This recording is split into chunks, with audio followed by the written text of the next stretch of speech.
प्रधानमंत्री मोदी डरे हुए हैं जैसा राहुल गांधी कहते हैं हर बार।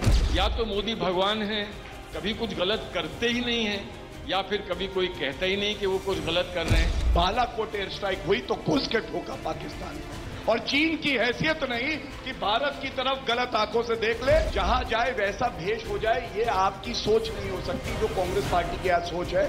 दक्षिण भारत में कह देते हैं कि उत्तर भारतीय जो है सतही राजनीति करते हैं, इनमें परिपक्वता नहीं होती। ये उत्तर वर्सेस दक्षिण क्यों करा राहुल जी ने केरल में जाकर? उत्तर वर्सेस दक्षिण नहीं है, वहां जाकर उन्होंने कोई चीज वहां की देखी, उसको उन्होंने स्पष्ट कहा कि ऐसा होता है। देखिए ऐसा है, क्या आपको लगता है ये ऑडियंस सही है? हमारे साथ आए तो बुरे हो गए, इनके साथ थे तो वो बहुत अच्छे। अगर तलाक सही है तो रखिए, सही नहीं है तो मत रखिए, लेकिन वो तो अलग बात है ना। लेकिन ये सिर्फ झंडा दिखा के कि हमने तलाक खत्म कर दी है, उससे काम नहीं चलेगा। इस पर संजीदगी के साथ हम लोग इस पर बहस कर सकते हैं, बात कर सकते हैं। ऐसा हो भी सकता है कि हम सहमत हो, ऐसा हो भी सकता है कि हम सहमत ना हो। पर भारत के संविधान में तलाक अरे तलाक है, लेकिन आप प्लीज पता कर लीजिए, 20-20 साल तक तलाक नहीं मिलती है। देश की राजनीति जिस करवट में जा रही है उस पर बातचीत और बहुत ही स्पष्ट बातचीत करना बेहद बेहद आवश्यक है। तो इस पर बातचीत करने के लिए मेरे साथ मौजूद हैं दोनों ही पेशे से वकील हैं, सुप्रीम कोर्ट के वरिष्ठ वकील हैं सलमान खुर्शीद साहब भी और गौरव भाटिया जी भी। गौरव भाटिया भारतीय जनता पार्टी के राष्ट्रीय प्रवक्ता हैं और खुर्शीद साहब कांग्रेस पार्टी के वरिष्ठ नेता हैं और पूर्व मंत्री हैं।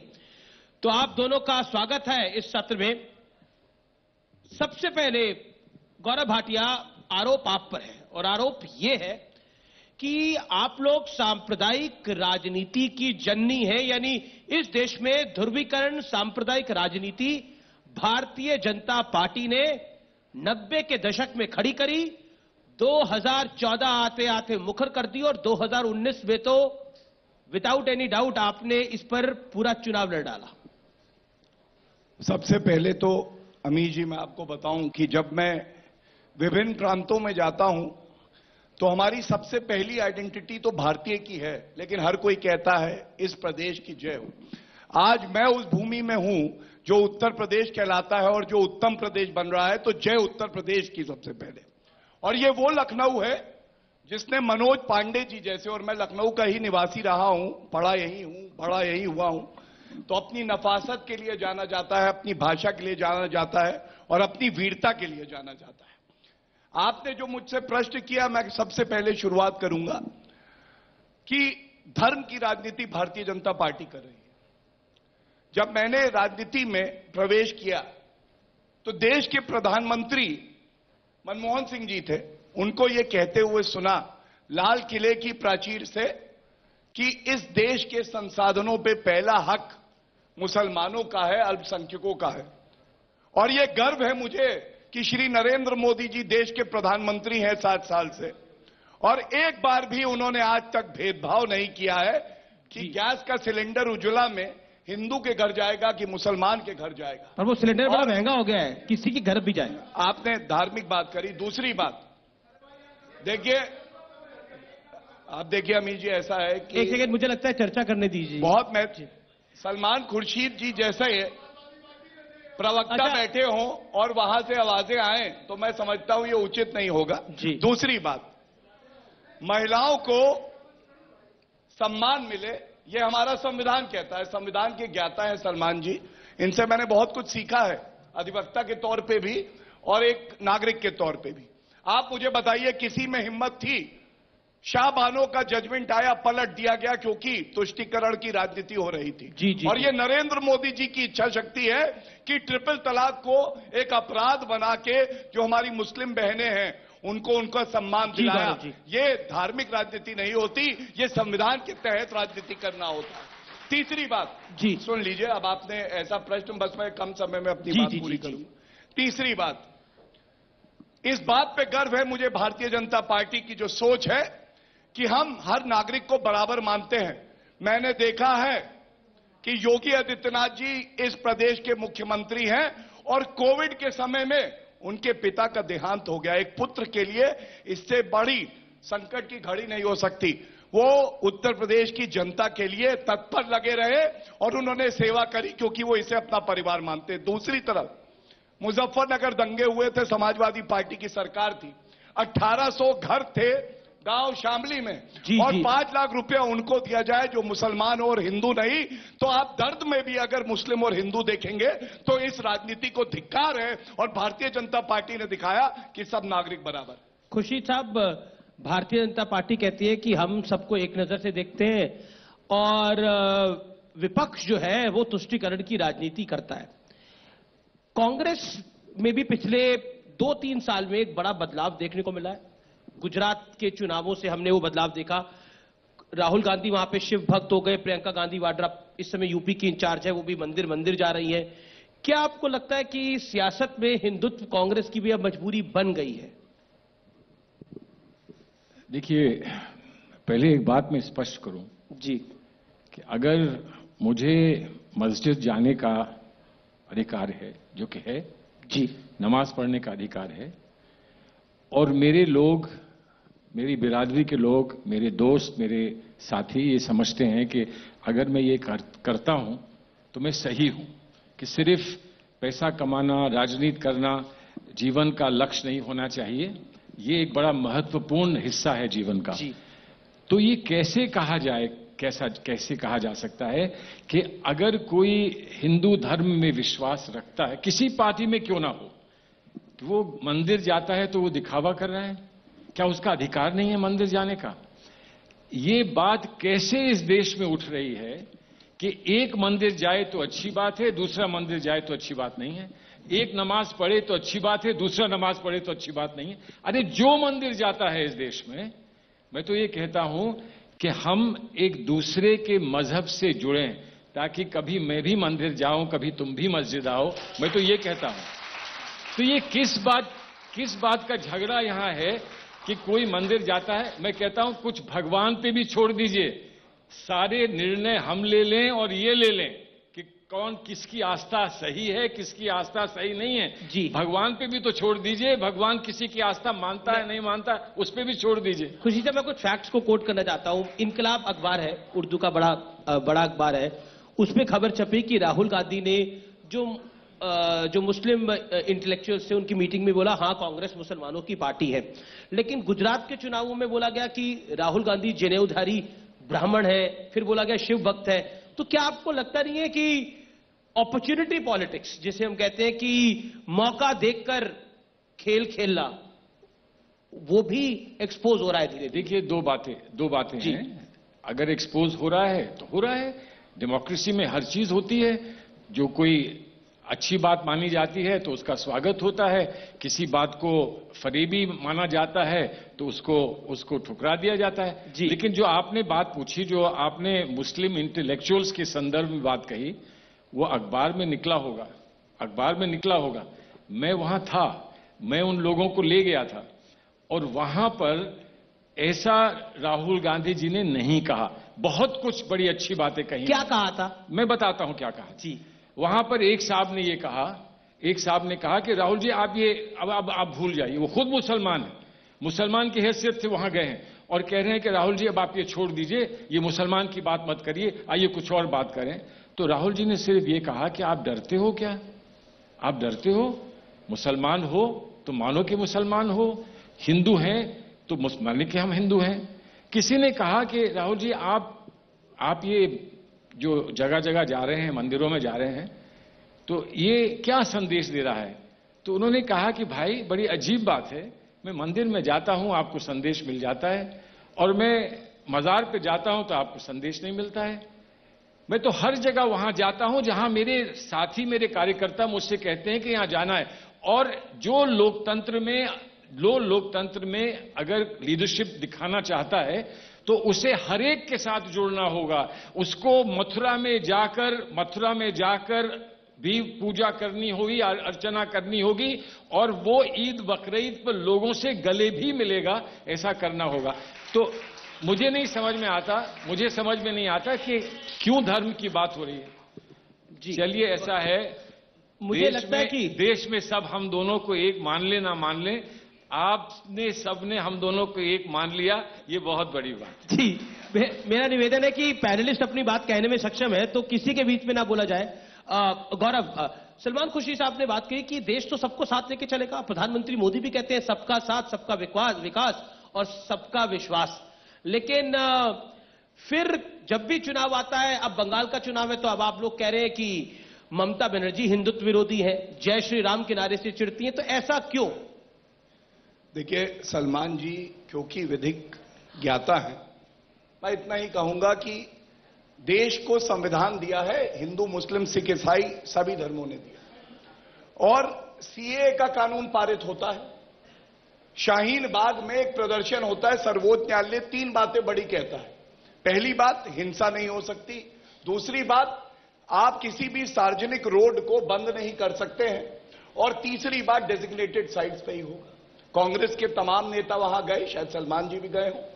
मैं ये जानना चाहता हूं, क्या देश का कानून गली मोहल्ले पार्क में बनेगा या सर्वोच्च न्यायालय उसको तय करेगा कि संवैधानिक है कि नहीं, और संसद तय करेगी? दूसरी बात, ये क्यों होता है मैं आपको बताऊं। अब्बास सिद्दीकी, देखिए कांग्रेस वो पार्टी है जिसके पास आज ना नेता है और ना नीति है और ना सोच है। अब्बास सिद्दीकी वो व्यक्ति है, और सलमान जी यहां बैठे हैं और मुझे पूरा यकीन है कि ये मेरी बात से सहमत होंगे, जिसने कहा था ये तो आप उनको डिसाइड करने दीजिए। नहीं, मुझे यकीन है, हो सकता है मैं गलत हूं। जैसे ये मेरी बात से सहमत हैं, वैसे मैं आपकी बहुत सी बातों से सहमत हूं। मैं इस बात से सहमत हूं कि इस देश के गुलदस्ते में खुशबू अगर मुसलमान की है तो हिंदू की है, सिख की है, ईसाई की, इस बात से मैं सहमत हूं। और संविधान पे जो मैं बात करूंगा तो 2 वकील हमेशा सहमत होंगे अगर संवैधानिक बात करूंगा। और इसीलिए आज मैं इधर उधर की कोई बात नहीं करूंगा, केवल संविधान की बात करूंगा। और ये देश मोदी जी के नेतृत्व में, योगी जी के नेतृत्व में संविधान का पालन कर रहा है, ये बात मैं उठाना चाहता हूं। और इसी यकीन से मैंने कहा आप सहमत होंगे। अब आप मुझे बताइए, अब्बास सिद्दीकी, उसने कहा ये कोविड आया, या अल्लाह 50 करोड़ हिंदू मरेंगे, कबूल करो हमारी दुआ।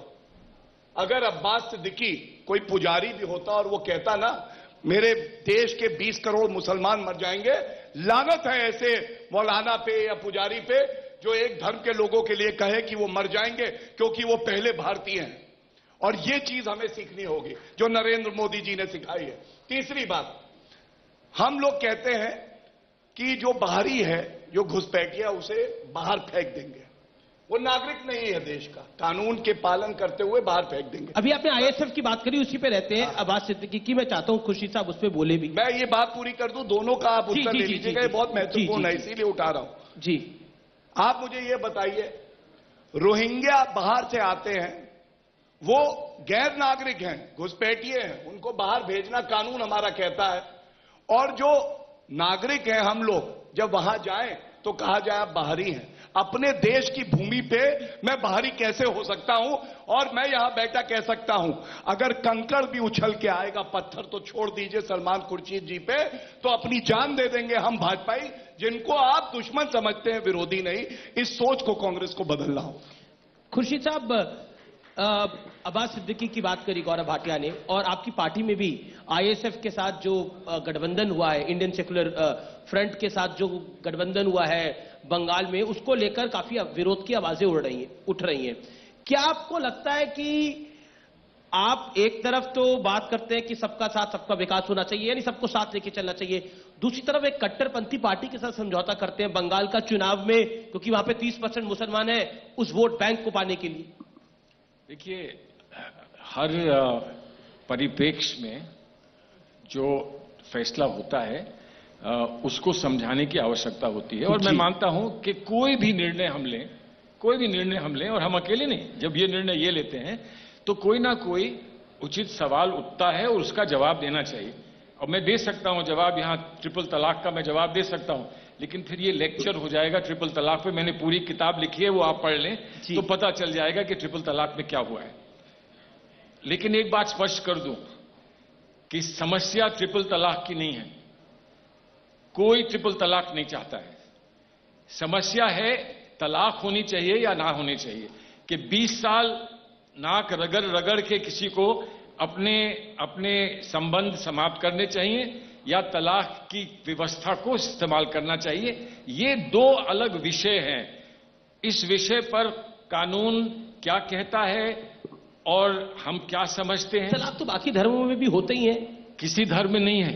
नहीं, तलाक कानून से लिया जाता है। बात सुनिए, हिंदू में भी तलाक होते हैं, हिंदुओं क्रिश्चियंस में भी होते हैं, पारसियों में भी होते हैं, जैन में भी होते हैं। हिंदू धर्म में तलाक नहीं है, लेकिन हिंदू धर्म के रिफॉर्म के बाद। पर भारत के संविधान में तलाक अरे तलाक है, लेकिन आप प्लीज पता कर लीजिए, 20-20 साल तक तलाक नहीं मिलती है। अगर तलाक सही है तो रखिए, सही नहीं है तो मत रखिए, लेकिन वो तो अलग बात है ना।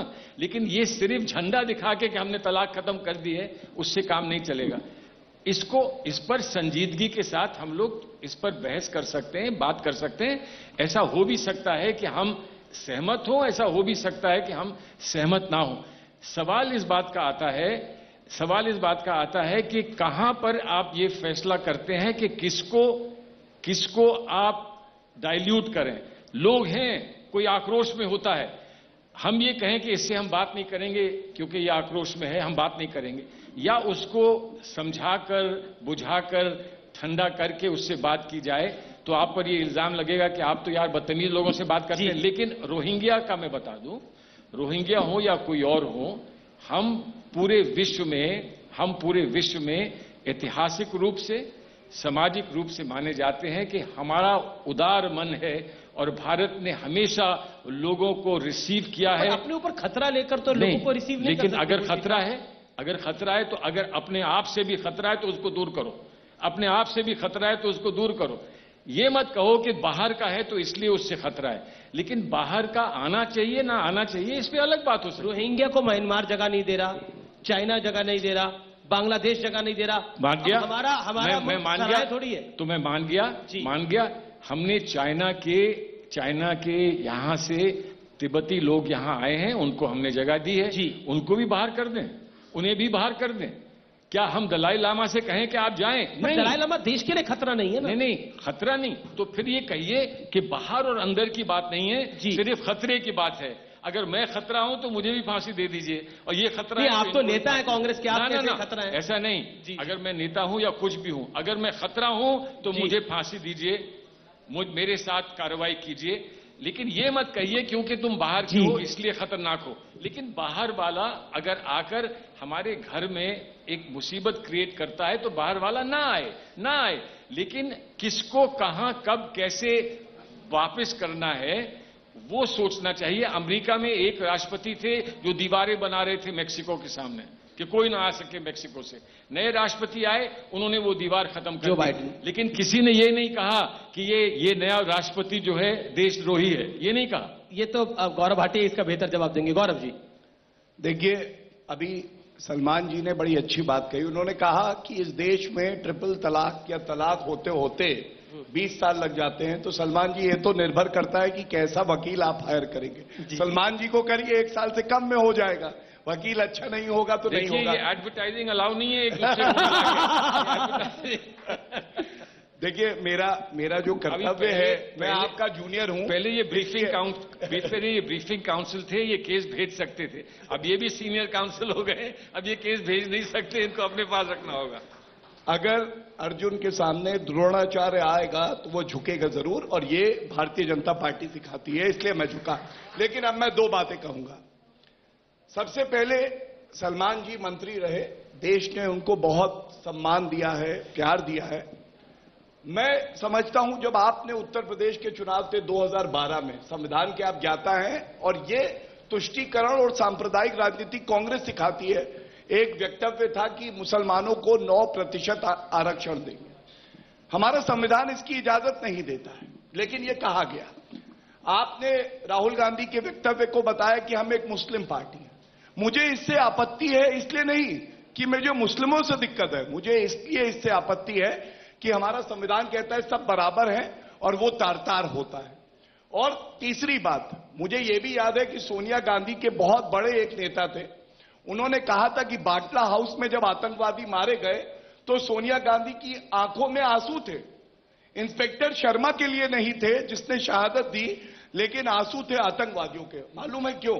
क्योंकि आतंकवादियों का भी धर्म ढूंढ लिया जाता है अमीर जी, और इसीलिए ये जो सांप्रदायिक राजनीति है इसका खात्मा करना आवश्यक है और भारतीय जनता पार्टी वो पार्टी है जो सबका साथ, सबका विकास और सबका विश्वास इस राह पे चल रही है, अटल, और कोई उसे झुका नहीं सकता। सलमान खुर्शीद साहब, बीजेपी का आरोप है कि सांप्रदायिक राजनीति जो है वो कांग्रेस ने ही करना सिखाया, आतंकवादियों का धर्म ढूंढा, बाटला हाउस पे बयान दिया और उसके अलावा भी याकूब मेमन की बारी जो कुछ हुआ, क्या कहना चाहते हैं आप इसके ऊपर? देखिए, आईएसएफ के साथ समझौता भी वही है। इसमें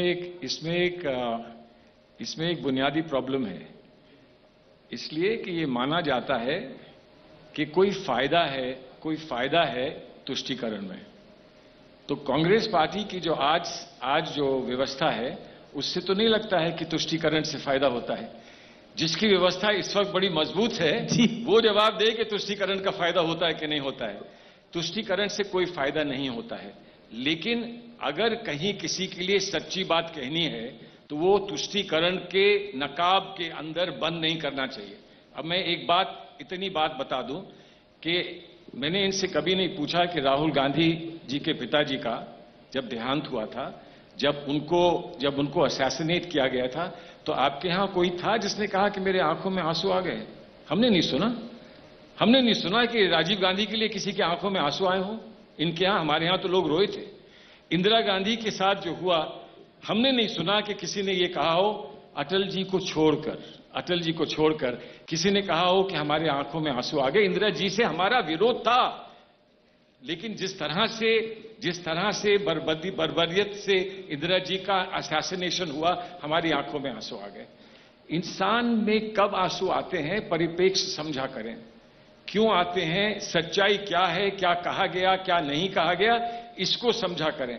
और अगर किसी को झूठे ही बुरा कहना है तो कुछ होने की जरूरत ही नहीं है। लेकिन ये सिर्फ गौरव भाटिया नहीं कह रहे, बीजेपी नहीं कह रही, योगी आदित्यनाथ नहीं कह रहे, केशव मौर्य ये नहीं कह रहे, आपकी पार्टी के नेता कह रहे हैं। आनंद शर्मा ने बोला आईएसएफ के साथ समझौता सिलेक्टिविज्म है। मतलब आपने उनका ट्वीट देखा होगा, देखिए, और उसके बाद अधीर रंजन चौधरी का भी बयान सुना होगा।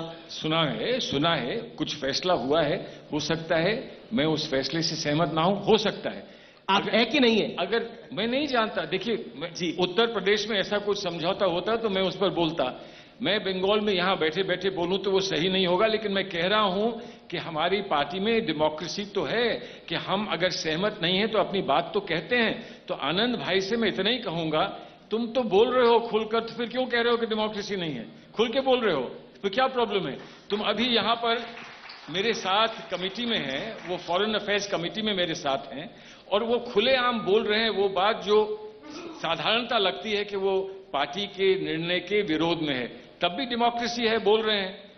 माफ करिए, ये मैंने बीजेपी में नहीं देखा किसी को ये कहते हुए कि मैं बहुत जानता हूं लेकिन मोदी ये गलत कर रहे हैं।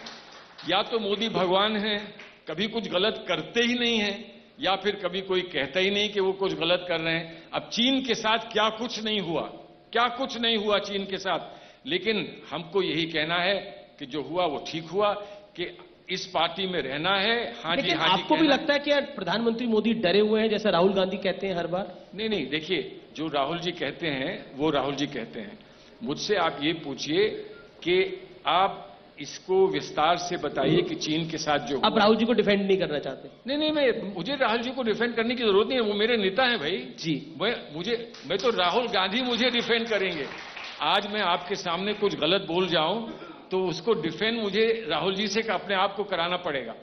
और एक दफा मैं अपने आप को मैं इसको गौरवशाली अपने आप को समझता हूं कि एक बार मैंने कुछ बात अलीगढ़ में कही थी, इस संदर्भ में कही थी कि हमारे इतिहास में क्या कुछ नहीं हुआ है, और इसलिए मैंने कहा था कि हम पर भी कुछ जिम्मेदारियां हैं। उसको तोड़ मरोड़ के अखबार में लिखा गया कि सलमान खुर्शीद ने कहा कि मेरे हाथ पर खून है मुसलमानों का, ऐसे लिख दिया गया। मैं क्यों कहूंगा कि मेरे हाथ पर खून है? मेरे कपड़ों पर खून है, मैंने कहा था, मेरे हाथ पे नहीं। लेकिन बहरहाल ऐसा कह दिया। मुझे गर्व इस बात का है कि खुले मैदान में हजारों की संख्या के ऊपर राहुल गांधी ने खड़े होकर ये कहा था। मैं तो एक्सपेक्ट भी नहीं कर रहा था कि सलमान जो कह रहे हैं उनको कहने का अधिकार है, मैं उसको प्रोटेक्ट करूंगा, ये उन्होंने कहा था। मैं जब उनके पास गया तो मैंने कहा राहुल जी, कोई नेता ऐसी बात कहता नहीं है, आपने क्यों कह दिया?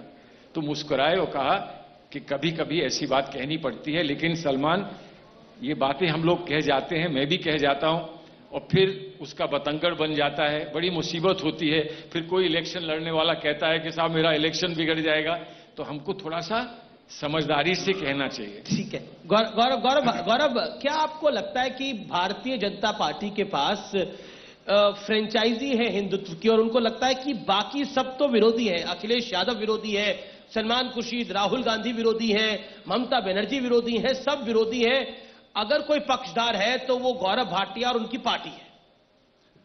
देखिए, सबसे पहले तो आपने हिंदुत्व पे पूछा। हिंदुत्व संभालेगा भारतीय जनता पार्टी की सोच को, हर हिंदू की सोच को। इतना विराट है, इतना बड़ा है, और हमारे पास कोई फ्रेंचाइजी नहीं है। लेकिन मन में एक सवाल आता है, जरूर पूछ लेता हूं, ऐसा क्यों हो जाता है कि भारतीय जनता पार्टी के कार्यकर्ता अपनी जान भी दे देते हैं भव्य राम मंदिर के निर्माण के लिए, लेकिन एक और पार्टी है अपने आप को सेक्युलर बताती है और कहती है भगवान राम काल्पनिक है। भगवान राम काल्पनिक कैसे हो सकते हैं? किसने रोका था अखिलेश यादव को कि जब वो मौलानाओं को भत्ता दे रहे थे तो पुजारियों को भी भत्ता दे देते, जो अरदास पढ़ते हैं सिख उनको भी भत्ता दे देते। एक अच्छा उदाहरण जाता। तो इसलिए किसी की भपौती नहीं है, लेकिन हां, हिंदू अस्मिता के लिए अगर कोई पार्टी खड़ी रही है तो वो भारतीय जनता पार्टी है, नरेंद्र मोदी जी है, योगी आदित्यनाथ जी हैं, और हम आगे भी खड़े रहेंगे। कि अपनी अस्मिता के लिए लड़ने के लिए ये मतलब नहीं है किसी और की अस्मिता को कुचलो, खुद की अस्मिता के लिए खड़ा होना, यही सबसे बड़ा लक्षण है कि आप में आत्मसम्मान है, और यह आवश्यक है। दूसरी बात, सलमान जी ने कहा कि आंसू नहीं आएंगे, तो पहले तो अर्ज कर दूं, शक कर मेरी इन खुश्क आंखों पर यूं भी आंसू बहाए जाते हैं। अगर आंखें नम नहीं हुई, पुलवामा का हमला हुआ, देश के प्रधानमंत्री नरेंद्र मोदी जी 40 ताबूतों के सामने खड़े थे, बहुत सी आंखें नम थी, कुछ ने आंसू रोक लिए थे, लेकिन वो 40 ताबूतों का जो बोझ था ना, वो प्रधानमंत्री नरेंद्र मोदी जी जानते हैं। और तब कह दिया जाए कि मोदी जी डरे हुए हैं होम ग्रोन टेररिज्म, क्योंकि चीन की भी बात करी तो मैं डंके की चोट पे कहता हूं, जब बालाकोट एयर स्ट्राइक हुई तो घुस के ठोका पाकिस्तान को, और चीन की हैसियत नहीं कि भारत की तरफ गलत आंखों से देख ले। ये नरेंद्र मोदी जी की सरकार है, हमारी वीर सेना है, हम पाकिस्तान और चीन को एक साथ जवाब देना जानते हैं, ये हमारी मजबूती है। तीसरी बात, एक सवाल है, एक राहुल गांधी ने स्टेटमेंट दिया है, मैं चाहता हूं गौरव भाटिया इस पर आप अपनी राय दें। आरएसएस ने अपने स्कूलों के जरिए हमला शुरू किया है, जैसे पाकिस्तान के कट्टरपंथी इस्लामवादी अपने मदरसों का इस्तेमाल करते हैं, काफी कुछ उसी तरह से आरएसएस अपने स्कूलों में एक खास तरह की दुनिया दिखाता है। कोई ये नहीं पूछता कि आरएसएस का पैसा कहां से आता है, ये सैकड़ों रुपए उन्हें कहां से मिलते हैं हजारों स्कूल चलाने के लिए। यानी ये बड़ा आरोप है, पाकिस्तान के कट्टरपंथी स्कूलों से आरएसएस के शिशु मंदिर की तुलना की गई है। गौरव भाटिया, देखिए, आरएसएस के बारे में मैं यही कहूंगा, आत्मसमर्पण की भावना से, जिसने देश से कुछ लिया नहीं है, सिर्फ दिया है, चाहे वो शिक्षा हो, चाहे आपदा आई हो तो सेवा करना हो, उसकी तुलना मुस्लिम ब्रदरहुड से कर देना अपने आप में देश का अपमान है, केवल आरएसएस का नहीं। और एक बात आप मेरी समझ लीजिए जो बड़ी आवश्यक है, इनके नेता आनंद शर्मा जी, कपिल सिब्बल जी, गुलाम नबी आजाद जी क्या कह रहे हैं और कांग्रेस पार्टी क्या कर रही है, ये विरोधाभास। आईएसएफ से समझौता कर रहे हैं, लेफ्ट के साथ है बंगाल में, लेकिन केरल में लेफ्ट के खिलाफ ही लड़ रहे हैं, ये विरोधाभास है।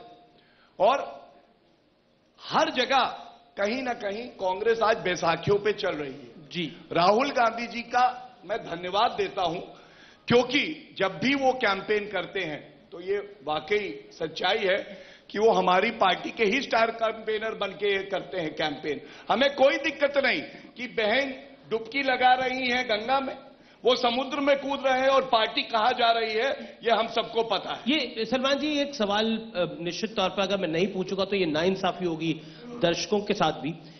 कांग्रेस की स्थिति, जिस स्थिति में आज की तारीख में कांग्रेस है, G23 अलग राग अलाप रहा है, ग्रुप 23 जिसको नाम दिया गया है, लगातार आप देख रहे हैं गुजरात में पार्टी को हार का सामना करना पड़ा, उत्तर प्रदेश के अंदर कांग्रेस लगातार स्ट्रगल कर रही है, अभी पुडुचेरी में सरकार थी वो चली गई हाथ से। क्या कहना चाहते हैं इन हालातों पर आप? देखिए, मुझे समझ में नहीं आता, इसलिए समझ में नहीं आता कि अगर मेरे पास अगर जवाब ये होता कि हम पार्टी की स्थिति में कैसे परिवर्तन लाएंगे और पार्टी कभी जिस उरूज पर थी वैसे हम कैसे ले जाएंगे, अगर मेरे पास ऐसा जवाब होता तो मैं यहां क्यों बैठा होता? मैं वहां पर लोगों को बता रहा होता हमें ये करना है। लेकिन आपने जो कहा है उसमें क्या कुंठा है या उसमें एक खुशी है, हर्ष है कि ये कह रहे हैं कि एक डुबकी लगा रहे हैं, एक दूसरी जगह जा रही हैं, एक्सेट्रा। तो इन्हें क्या तकलीफ है? अगर इनके हालात अच्छे हैं उनकी वजह से तो उन्हें रहने दें, इनको क्या तकलीफ है? इनको इनकी ऐसी मार्मिक सोच है कि हम कांग्रेस का शुद्धिकरण करेंगे, हम कांग्रेस को एक अच्छा नेता देंगे। अगर ये बात मैं भी मान लेता तो मैं इनसे अभी नंबर मांग के कहता कि शाम को चलो बात करते हैं। जो हमारे लीडर, आपको लगता है कर देना चाहिए। जो हमारे पास लीडर्स हैं हम उनसे खुश हैं, तो इनको क्या कष्ट है, यानी क्या तकलीफ मैं बता है, सकता हूं? बदलना चाहते हैं। जी 15 सेकंड, हाँ। बिल्कुल आखिरी समय। देखिए, लोकतंत्र की एक खूबी है, सत्तारूढ़ पार्टी और विपक्ष दोनों की बड़ी अहम भूमिका होती है और ये सलमान जी से बेहतर कोई नहीं जानता। और जब विपक्ष कमजोर पड़ता है तो हमारा लोकतंत्र कमजोर पड़ता है। और एक बात और कह दूं, जहां जाए वैसा भेष हो जाए, ये आपकी सोच नहीं हो सकती जो कांग्रेस पार्टी की आज सोच है। दक्षिण भारत में कह देते हैं कि उत्तर भारतीय जो है सतही राजनीति करते हैं, इनमें परिपक्वता नहीं होती। आज मैं उत्तर भारत में बैठा हूं, मुझे गर्व है कि देश को सबसे ज्यादा प्रधानमंत्री अगर किसी प्रदेश ने दिए हैं तो उत्तर प्रदेश ने दिए हैं।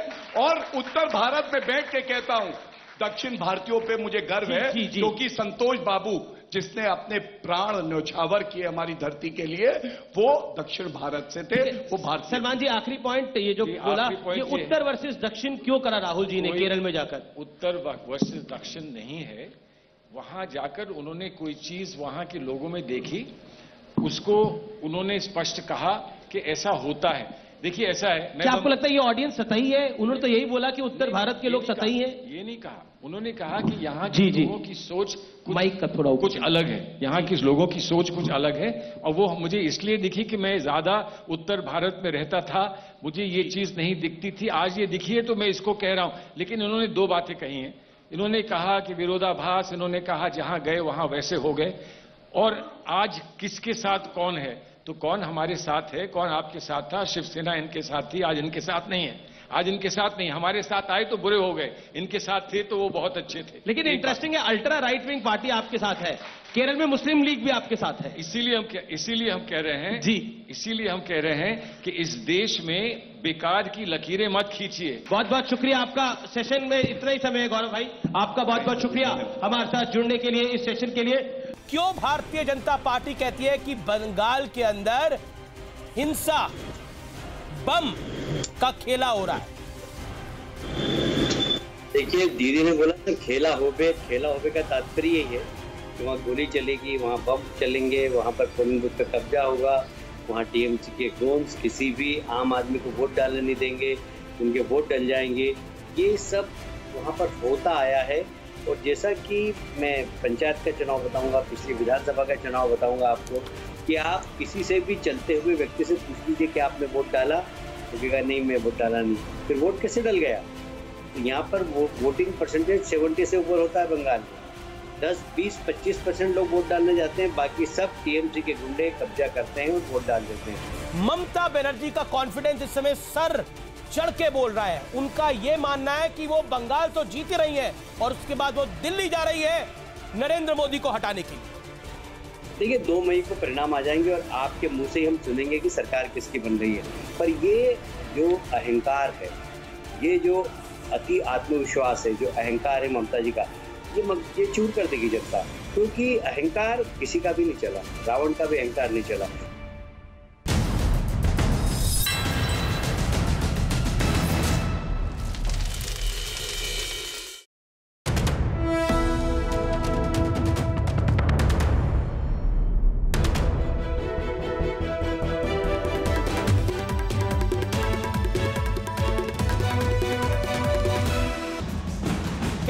विजयवर्गीय हैं मेरे साथ इस समय, भारतीय जनता पार्टी के जनरल सेक्रेटरी, और देश की नजर जिस राज्य पे है बंगाल, बंगाल के प्रभारी।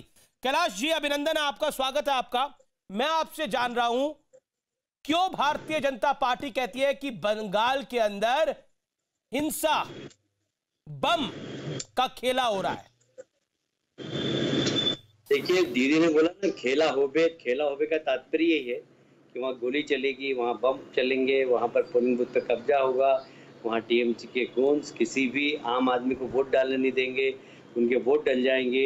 ये सब वहाँ पर होता आया है। और जैसा कि मैं पंचायत का चुनाव बताऊंगा, पिछली विधानसभा का चुनाव बताऊंगा आपको, कि आप किसी से भी चलते हुए व्यक्ति से पूछ लीजिए कि आपने वोट डाला, वो कहेगा नहीं मैं वोट डाला नहीं। फिर वोट कैसे डल गया? तो यहाँ पर वोटिंग परसेंटेज 70 से ऊपर होता है बंगाल में। 10, 20, 25% लोग वोट डालने जाते हैं, बाकी सब टीएमसी के गुंडे कब्जा करते हैं और वोट डाल देते हैं। ये टीएमसी का इतिहास रहा है। लेकिन लोकसभा चुनाव के अंदर लेकिन कैलाश जी एक चीज, लोकसभा चुनाव के अंदर भारतीय जनता पार्टी को 18 सीटें मिली, तब तो पब्लिक ने वोट डाला था। टीएमसी को 22 मिली, तब तो पब्लिक ने वोट डाला था। बहुत अच्छा प्रश्न किया आपने। उस वक्त पहली बार पश्चिम बंगाल के इतिहास में इतना सेंट्रल फोर्स लगा था। सेंट्रल फोर्स यदि नहीं होता तो मुझे नहीं लगता कि हम लोग चुनाव जीत पाते। और अभी भी यदि चुनाव आयोग सेंट्रल फोर्स का उपयोग नहीं करेगा तो चुनाव कोई भी नहीं जीत सकता। यहाँ पर सिर्फ और सिर्फ असामाजिक तत्वों की सरकार है जो कि ममता जी के संरक्षण में यहाँ पर काम करती है। यहाँ सिंडिकेट राज है जो कि ममता जी के संरक्षण में काम करता है। यहाँ कट मनी लेने वालों का राज है जो ममता जी के संरक्षण में और उनके भाइपों के संरक्षण में काम करता है। एक पैरेलल सरकार है यहाँ पर असामाजिक तत्वों की, जिसको कि सिंडिकेट राज कहते हैं। लेकिन देश के अंदर कहीं नहीं है, सिर्फ पश्चिम बंगाल के अंदर। लेकिन महत्वपूर्ण बात यह है, आपने बोला सेंट्रल फोर्सेस नहीं आएंगी तो यहाँ पे कोई चुनाव नहीं जीत सकता। लेकिन ममता बनर्जी का आरोप है, देखिए सेंट्रल फोर्सेस को लाकर बीजेपी अपनी ताकत दिखाने की कोशिश कर रही है। टीएमसी का भी यही आरोप है। इसको आप कैसे लेते हैं? क्योंकि देश के गृह मंत्री अमित शाह जो है वो भारतीय जनता पार्टी से ही आते हैं, बीजेपी के बड़े नेता हैं, उनका बंगाल में भी बड़ा इंटरेस्ट है, इससे ये बात किसी से छुपी नहीं हुई है। इसको आप कैसे देखते हैं? देखिए, 2011 के चुनाव में ममता जी ने खुद इलेक्शन कमीशन से जाके कहा था कि सेंट्रल फोर्स दीजिए। देश के उसके उस समय तत्कालीन प्रधानमंत्री थे अटल बिहारी वाजपेयी जी, उनसे कहा था कि लोग वोट डाल सके, ऐसा वातावरण बनाए। और उस चुनाव में सेंट्रल फोर्स लगा, सीपीएम की सरकार थी, लोग निर्भीक होकर वोट डाल सके। जब सीपीएम की सरकार गई और ममता जी गद्दी पर बैठी, ममता जी जैसे गद्दी पर बैठी तो वो सेंट्रल फोर्स का विरोध करने लग गई। अब उन्होंने वही टैक्टिस जो सीपीएम वाले करते थे, जो पोलिंग बूथ पे कब्जा करते थे, जो वोट डालने नहीं देते थे, वो वाली टैक्टिस उन्होंने प्रारंभ कर दी। अब वो उनका विरोध कर रही है। देखिए, ये ममता जी का दोहरा चरित्र है। यही ममता जी 2005 के लोकसभा के अंदर घुसपैठियों के खिलाफ उन्होंने कागज फाड़कर लोकसभा के तत्कालीन उपाध्यक्ष के चेयर पर फेंक दिया था कि सीपीएम की सरकार घुसपैठियों को प्रवेश दे रही है और वोटर लिस्ट पे नाम लिखा रही है। जैसे ही वो मुख्यमंत्री बनी, उन्होंने घुसपैठियों को फिर से बुलाना चालू कर दिया और वोटर लिस्ट पे नाम लिखाकर अपना वोट बैंक बनाया। लेकिन ये दोहरा चरित्र है, ये दोहरा चरित्र ऑन रिकॉर्ड है। कैलाश जी, मेरा एक आपसे बड़ा स्पष्ट सवाल है और आप स्पष्ट बात करने के लिए जाने जाते हैं। ममता बनर्जी ने कलाईकुंडा में एक रैली को संबोधित किया और उन्होंने स्पष्ट रूप से बोला बंगाल हम जीतने जा रहे हैं और बंगाल जीतने के बाद मैं 2024 की तैयारी करूंगी, बीजेपी को दिल्ली से हटा दूंगी, बंगाल में हराऊंगी, निस्तेनाबूद करूंगी और फिर दिल्ली से साफ कर दूंगी। ममता बनर्जी का कॉन्फिडेंस इस समय सर चढ़ के बोल रहा है। उनका यह मानना है कि वो बंगाल तो जीत रही है और उसके बाद वो दिल्ली जा रही है नरेंद्र मोदी को हटाने के लिए। देखिए, 2 मई को परिणाम आ जाएंगे और आपके मुंह से ही हम सुनेंगे कि सरकार किसकी बन रही है। पर ये जो अहंकार है, ये जो अति आत्मविश्वास है, जो अहंकार है ममता जी का, ये चूर कर देगी जनता। क्योंकि अहंकार किसी का भी नहीं चला, रावण का भी अहंकार नहीं चला और इसलिए अहंकारी व्यक्ति कभी राजनीति के अंदर सफल नहीं होता। ठीक, इसको आप अहंकार ले रहे हैं, लेकिन एक विश्वास भी हो सकता है। आपको विश्वास है आपकी 200 सीटें आएंगी, उनको विश्वास है कि वो सरकार बनाएंगे और उसके बाद दिल्ली से आपकी सरकार को हटाएंगी। ये विश्वास भी हो सकता है। ये अहंकार क्यों? आपकी 200 सीटें अहंकार नहीं, उनके जीतना अहंकार, ऐसा क्यों? उनकी जमीन खिसक चुकी है और इसीलिए जो भी कुछ चल रहा है अभी, मैं ये नहीं कहता मैं उनके चोट पर कोई मेरी शुभकामनाएं, वो जल्दी स्वस्थ हो, पर जो भी चल रहा है कुर्सी पर बैठकर, इससे सहानुभूति कभी भी नहीं मिलती। एक बार ध्यान रखना, लोग सहानुभूति प्राप्त करने के लिए कुछ भी करने लगे तो जनता अब नासमझ नहीं है कि पूरे की पूरे रोड शो का वीडियो हो रहा है। वो घटना जिसमें 4-5 लोग आकर धक्का देके चले गए, वो घायल हो गई, उसका वीडियो ही नहीं है किसी के पास भी। आप अंदाज लगा सकते हैं इसका? आप कितना झूठ बोलेंगे? फिर पहले आपने कह दिया कि मुझे 4-5 लोग धक्का देके चले गए, दूसरी बार फिर दूसरे दिन बयान बदल दिया कि वो तो एक्सीडेंट है। इनके चीफ सेक्रेटरी ने जो इलेक्शन कमीशन को बयान दिया है उसमें ये कहा गया है लेकिन टीएमसी कहती है, ममता बनर्जी कहती है बीजेपी के लोग माहौल खराब कर रहे हैं। हालांकि आज केंद्रीय मंत्री धर्मेंद्र प्रधान के काफिले पर भी हमला हुआ, एक बीजेपी के कार्यकर्ता बहुत बुरी तरह से घायल हुआ जिसको धर्मेंद्र प्रधान खुद अस्पताल लेके गए। ये भी घटनाक्रम यहाँ वहां पर हुआ है। किस तरह से देखते हैं आप कैलाश जी? यहाँ पर बम की फैक्ट्री है टीएमसी के नेताओं के हैं और मैं बहुत आरोप लगा रहा हूँ गंभीरता के साथ कि चुनाव आयोग को इसको गंभीरता से लेना चाहिए, नहीं तो चुनाव आम आदमी वोट नहीं डाल पाएगा जिस तरीके से ममता जी के गुंडे अभी भी सक्रिय हैं। और इसलिए सेंट्रल फोर्स, चुनाव आयोग अपनी कार्रवाई प्रारंभ करें और चुनाव शांतिपूर्ण हो सके इसके लिए मतदाताओं को आश्वस्त करें, क्योंकि बहुत जरूरी है। प्रतिदिन बम फेंका जा रहा है। एक सांसद है वहां पर अर्जुन सिंह, उनके घर के पास भी 14 धमाके हुए हैं। कैसे लेते हैं आप पूरे घटनाक्रम को?